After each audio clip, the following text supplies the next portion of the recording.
দেখেন রিক্সলি কাজ কাকে বলে, রিক্সের কাজ। কারেন্ট থাকা অবস্থায় কি পরিমাণে কাজ কীভাবে করতেছে,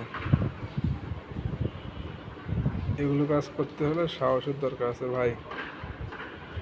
কি ঠিক বুঝি তো? দেখেন কীভাবে করতেছে, কারেন্ট কিন্তু আছে।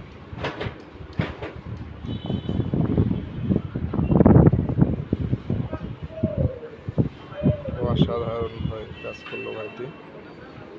এখন নেমে যায় মনে হয়, আরও একটু কাজ বাকি আছে, ওইটা দিয়ে চাপ দিচ্ছে, অ্যাডজাস্ট করে দিল। ওয়াও।